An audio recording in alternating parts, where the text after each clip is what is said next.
Hey, welcome back. Today we have Michelle with Michelle Crumback Jewelry. Michelle is a personal friend. She's a client and an amazing business person. You'll hear her story, how she got started in the business, how she's grown her business to be so successful here. And, she's an independent jewelry consultant slash diamond broker. She meets people one-on-one, whether you're spending $330,000 or $300,000, she is the person for you. So enjoy her story, and I hope you love it as much as I did. Hey, welcome back. Today we have Michelle Crumback with Michelle Crumback Jewelry. We're going to hear a little bit about her business journey, what she does, what's unique about that, and some of the ups and downs she's had over her career. And so today, welcome, Michelle. We appreciate you coming in. Thank you. And your beautiful bright pink. Oh, thank blingy. you. I love it. I'm ready for summer. Yes. Me too. Like everyone else. For sure. Yeah. Let's get started real quickly with what's the quick overview of your business that you do now? Sure. I've been in the industry for 36 years in the fine jewelry industry. I own a fine jewelry boutique business. So we streamline the buying process for the client. And I've spent half my career working retail and high-end independent stores, and the other half working personally with clients at a home office. So Okay. So, let's take us back to the beginning, flashbacks to, 22 years old. 22-year-old Michelle. Where were you at? And what was life like for you then? Sure. Well, I was in college struggling, trying to figure things out. My parents declared bankruptcy, so I was basically homeless and looking for a full-time job.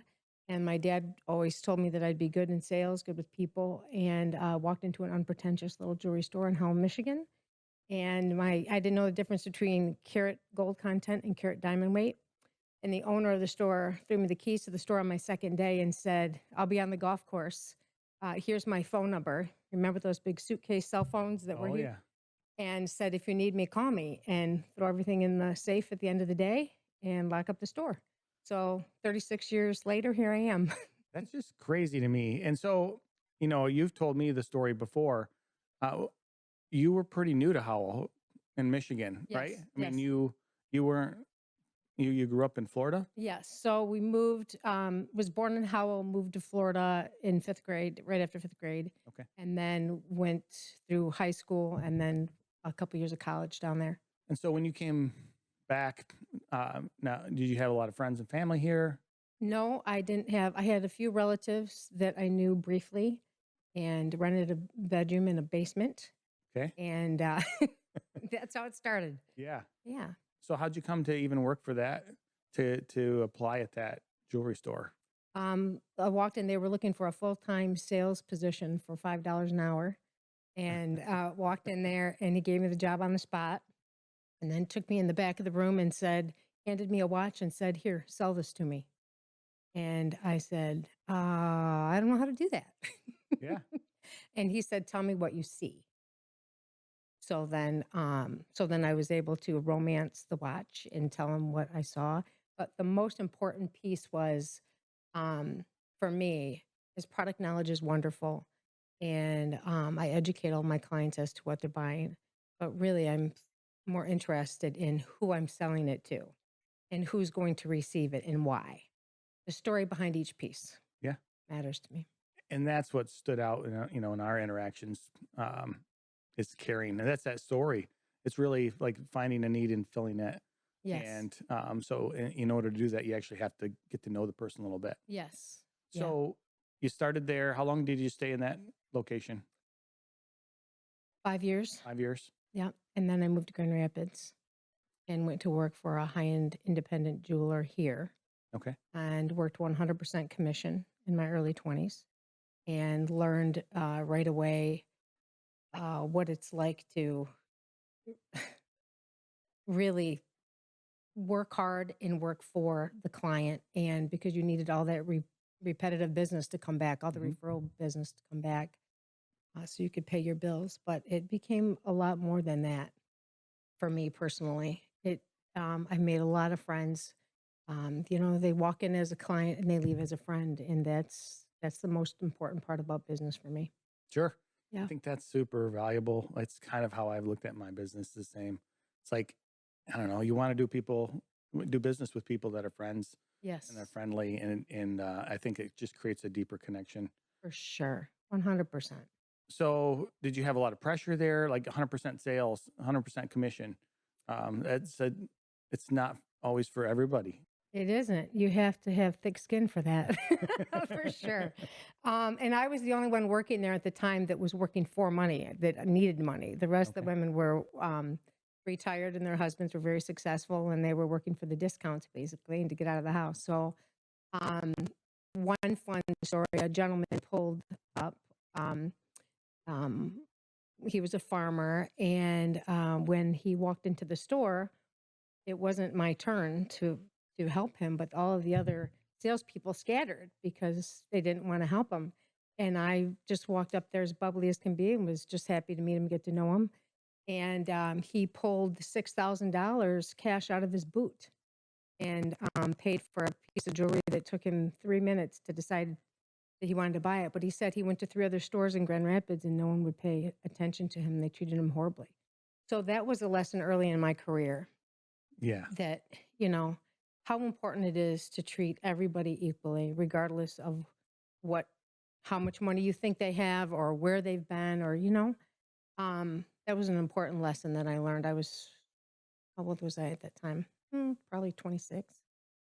So, yeah. That's great to learn early. Yep. But when you come from, you know, no silver spoons and you come from harder life early on, I think that really translates into, hey, treating people I agree. like you want to be treated. Right. Do you Absolutely. understand that a little deeper level, maybe? And that never goes away, does it? No. No. No. We've had conversations on here with others in the same situation. It's like, Yeah. um, but moving away, it's sort of a little bit off track here, but moving away can sometimes make you look at the world differently as well. Right. It really expands things. So you see a lot of different things. I think having their experience in Florida, in Howell, then back in Grand Rapids, it really kind of expands how you relate to people. It did. And I was blessed too in my early 20s, not really knowing the industry that well. I was able to go to one of the largest jewelry shows in the country at the time in New York City. And that was a lot of fun too. And getting to know the business owners of some of the largest manufacturers in the United States was a wonderful opportunity for a young person in my career.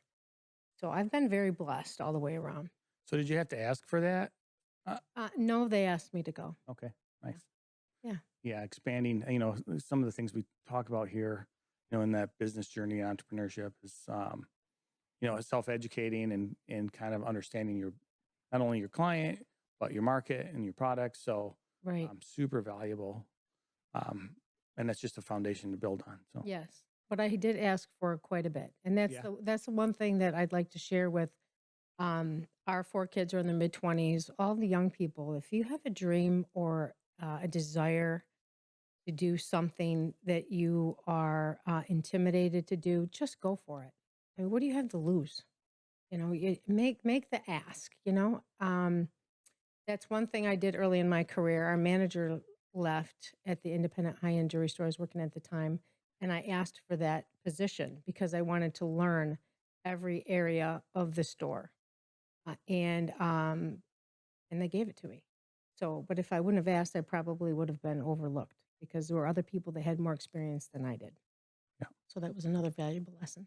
So sounds like everything was just pretty much roses once you started. I don't know about that.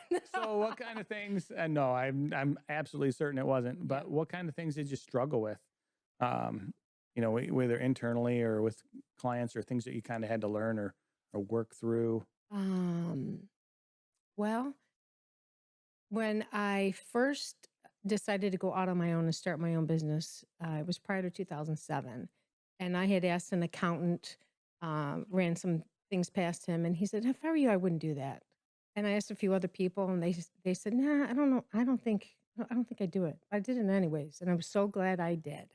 I was able to be a stay-at-home mom and work from home. And what I learned through that as well is just be careful who you ask. You're still, you have an internal wisdom, sometimes it's wonderful. Pay attention to it. And so that's what I did. And that's when I thought, wow, I really enjoy having people come to my home and getting to know them.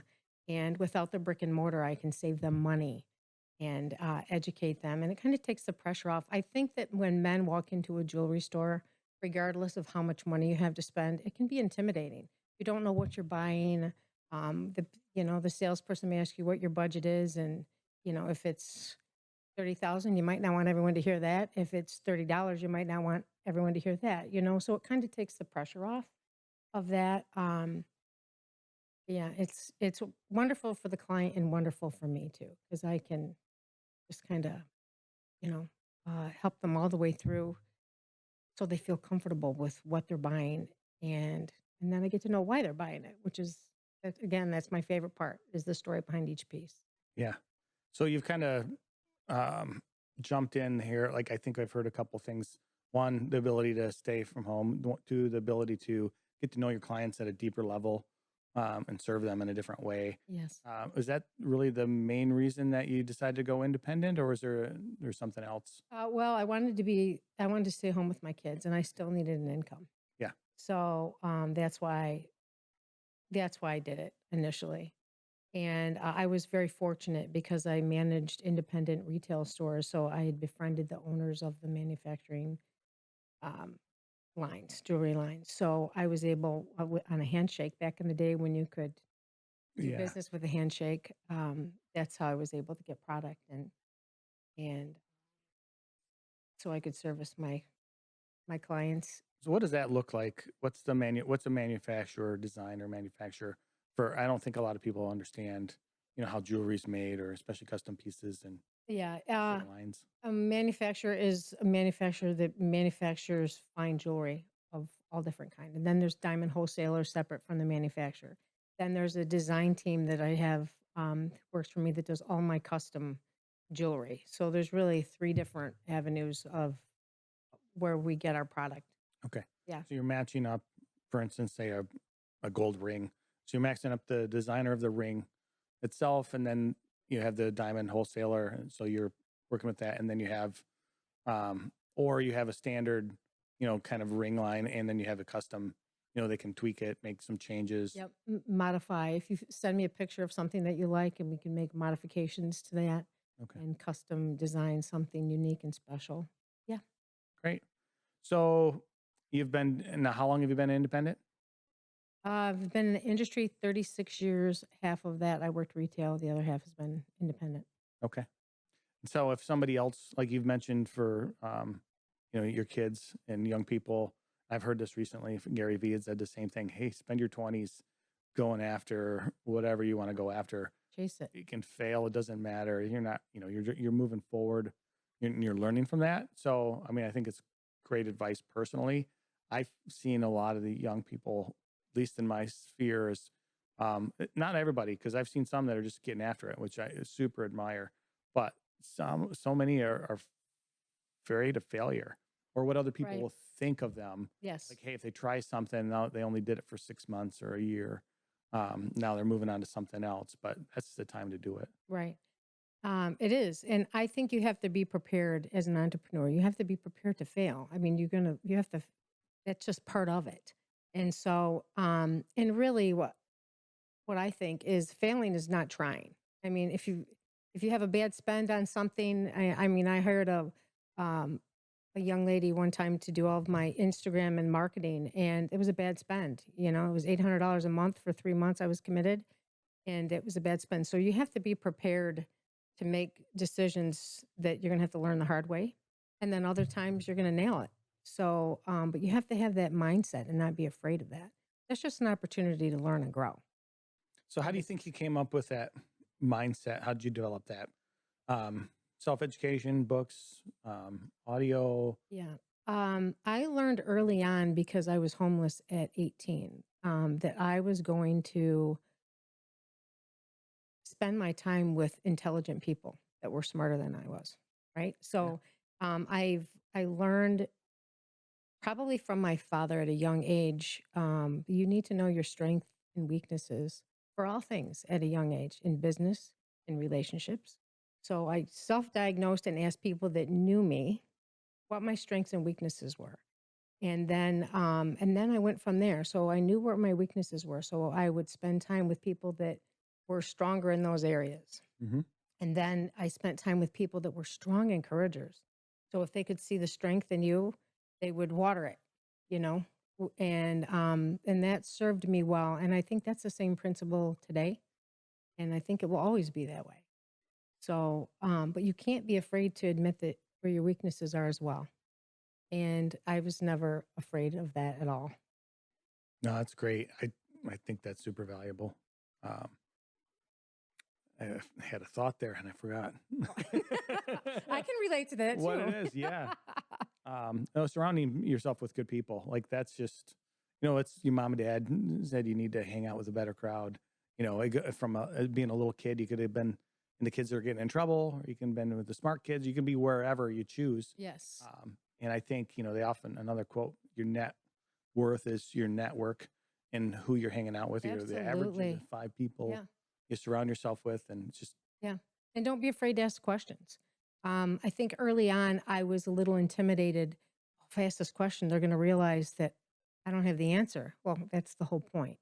And people, very successful, strong, independent business people are more than willing to share how they got where they got. There's a story behind each one, and there's valuable lessons to learn from. And I think that those people are more than willing to share their story and encourage you and help you that way. So I would always say, ask a lot of, don't ever be intimidated to ask questions. That was yeah. a valuable Oh, point too. absolutely. Yeah, because you're going to always not know the answer otherwise. Right. Yeah. Always And ask you'll questions. just look far more foolish. I always recommend, I mentor a few people, and it's always just ask away Right. and ask again if you forget. It's okay. Yes. Like, Yeah. if you can get through that, I call it the ego being in the way by not asking, Right. or just trying to work it through yourself, you'll just get so much farther, so much faster. Yeah, I agree 100%. So any, habits, routines that you kind of, that you found helpful over the years? I do a lot of reading. Yeah. So I do, like you, a lot of entrepreneurial books, anything that will just encourage you to take the next step. Why not you? What was the one, Jim Rohn? Yeah. Remember that back in the day? Yeah. Yeah. Jim Rohn. Jim Rohn. It's just his podcasts are just still so encouraging and wise. So why not you? It takes one person to make a difference. Why not you? And what if you go like I did? I started a new business model for me that would work really well for me and my clients, and putting them first. And what does that look like? So when I started that, I didn't know anybody who was doing that. So just the courage to put your dreams and your desires in motion. And I didn't have any financial help either. A lot of young people are so blessed to have family and college education and money and parents. I didn't have any of that. It was, you need to figure this out. And so I did. Yeah, so let's get into that a little bit. How did that start? So your first clients, you went out on your own. You actually, did you reach out to prior clients that you worked with in retail? How did you get started? Um, so my husband at the time, he worked for a large national food brokerage company. And he was in sales, regional sales. So he had a lot of contacts. And so that's kind of how it started. I learned early on I was going to start, well, this is a trial and error thing that happened to me early in my career. I would get, let's say, 500,000, which really isn't a lot of money in jewelry, and I'd have Mhm. a briefcase, and I would have a party and invite all of these women and have hors d'oeuvres and cocktails and all the things. And what I realized is most women are not going to spend more than $150 unless they check with their husband. So then I knew Okay. I need to, I need to figure out how I can get closer to the men. Sure. And so So I befriended the women, which I just love women anyways, and kind of got their style, their heart. I asked a lot of questions about what they were wearing, what they did, how when they got their engagement ring, just got to know them. And then when we would go to work events, then I would talk to the husbands and I said, I think she'd love a pair of diamond earrings. She doesn't have that in her jewelry portfolio. And she mentioned that she really liked mine. So if you're ever thinking about it, give me a call and I'll set you up. So that's how I learned that I needed to, um, you know, get to know the women and then talk to the men and say, so that's really my business model too. I have 150 new engagement clients annually now. That's all referral based business. Okay. But I still, I just think it's wonderful. And you get to know a woman and know what her jewelry portfolio is, what she wants. Maybe she has been married for 30 years and she would love to have her ring refreshed. She doesn't know how her husband would feel about that. So then I can just kind of stand in the gap and kind of feel both of them out and make some soft suggestions. And so I do a lot of that prospecting with how I can interject and help Sure. in some way, shape, or form. Oftentimes it's estate jewelry. The parent just died and they don't know what's real and what isn't. I might spend 2 or 3 hours trying to help someone go through all of that. And that's an emotional 2 or 3 hours. Mhm. It's tough. And but it's wonderful at the same time because I'm able to help them and educate them and not charge for my time. I know a few jewelers here in town charge $200 an hour for that. I don't do that. Yeah. I think I mean, I don't know anybody else that does what you do in the way that you do it. To me, it's a really cool niche market. And I think there is a lot of, as a man, like uncertainty with what my wife would want for jewelry. You kind of want it to be a surprise sometimes. Yes. But you also want it to be what they like because you'd hate to, and I think that keeps people from, buying jewelry sometimes It's, because you don't have any idea and you don't want to make the wrong mistake. And I wish I would have had this one if you'd have got me this. And like when it's jewelry, it's not like it's easy to take back, at least in my mind. yeah. Um, it feels, That's a really good point.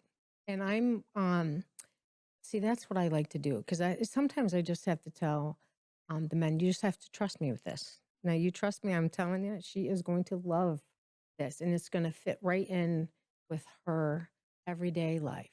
You know, some of the women that do a lot of black tie events, they might like different pieces to put on for those things. I mean, it's just every family, husband, wife is just a unique situation. And I like to figure that out, help them figure it out for sure. so I think that, I guess that's from a business side, it's another tailored lessons. Like Yes. you're tailoring everything to exactly what your client wants, based on all kinds of information gathering. So I I think I think that's, kind of riches and the niches comes back, and you're not that you're necessarily rich or anything, but the value, in terms of the riches is really so much value in that. I think, getting to know, and you're bringing a unique skill set. Like there's not that many people, um, that have the depth of knowledge and the personal interaction and can dig deep. It's just every time you've met people, we had a little, shindig here a Yes. while back, and it's just like you kind of get to the point pretty quickly, but also in a casual way, so it's non-threatening. Yes. Um, I don't know. That's what I try to do. Yeah. Yeah, for sure. And, another thing is, the 20s and 30s about engagement rings is it's important to me because I didn't have anyone to help me do this when I was in my 20s, is to maximize their spending dollar. That's very important to me. So if they have $7,000 to spend, I will save them more than I make every time. And I'm going to maximize every penny and educate them along the way. And I try to think of absolutely everything so they can enjoy the process. So they're not shouldn't be a nervous experience. It should be so much fun. They're just about ready to embark on one of the most incredible seasons of their life. So of course, there's a jewelry box. I have a jewelry pouch in case they're going to propose on the beach and he needs to put the ring in his pocket. She Hmm. doesn't know what's in there. Jewelry cleaner, appraisal for insurance purposes. I mean, it's just a nice, beautiful presentation. Hmm. And, if the ring, he says, I don't know a ring size. Well, I have these really nice sizing wraps that I give to him. Say, put this in your pocket when you propose. If it's too big, we'll just wrap it around and then we'll size it later. So I just try to think of everything so they can just enjoy the process, and they do enjoy the process too. They always say, you've made it easy for me. This has been wonderful. That's my goal. That's awesome. I had none of that. When I proposed 25 years ago, I was in California. I went to the jewelry district. They had a great gal help me pick something out, but I did not. I'm like all the little things like that, like the ring size and the pouch. Like there's just so many of the little details Yes. that I didn't have, and it's a super nervous time for it for the is. guy. It is. And you don't want to make mistake. Right. It's the most. You don't know how to fix it either. Right. I know. And now with cell phones and social media, so I can, like people our age, when you say, I want to buy her a diamond tennis bracelet, but I kind of don't know what style, I can go on and look and see, what does she wear every day? What does her lifestyle look like? And then give you 3 or 4 suggestions. I think she'd really like this, this, and this. And then for the younger generation, for engagement rings, they basically have pictures. They've discussed this through and through. So, and then if they have questions from there, we can go from there and do some modifications and everything. But there's a nice base to start from. Yeah. Because, and I think it's a benefit for the guys too, because you're not leading blindly, right? So when you went in, you didn't have a picture of what she wanted. Oh, nothing. You might have had social media. Yeah. There's no pictures. Right. You had a verbal description perhaps, and that was about it. So it's a little easier in that respect today as well. Plus our, we work with a lot of CAD imaging now. So the design teams, we can create a beautiful piece and do the modifications. I can do that on my end before I present the renderings to the client to approve.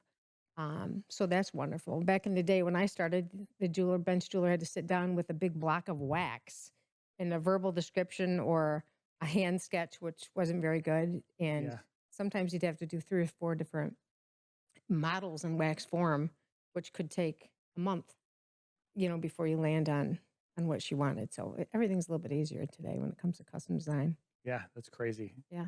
I just don't know any people doing that though, like to that level. So anyway, so I think we can probably wrap up here. Okay. How can people find you? I guess what's the best way for people to reach out? Sure. I have a website, MichelleCrumbackJewelry.com. And I also have Instagram, Michelle Crumback Jewelry, Facebook. I mean, if you just type in my first and last name, it'll all come up. And I always tell everyone, my phone number's in there. Don't be afraid just to text me, open the conversation, ask me some questions. I'm going to ask you some questions, and we'll make friends and go from there. Awesome. Well, appreciate you coming in. Thank you for having me. Great. Thank you, Eldon. All right. Thanks. Thanks. Please like, share, and subscribe if you've enjoyed this podcast.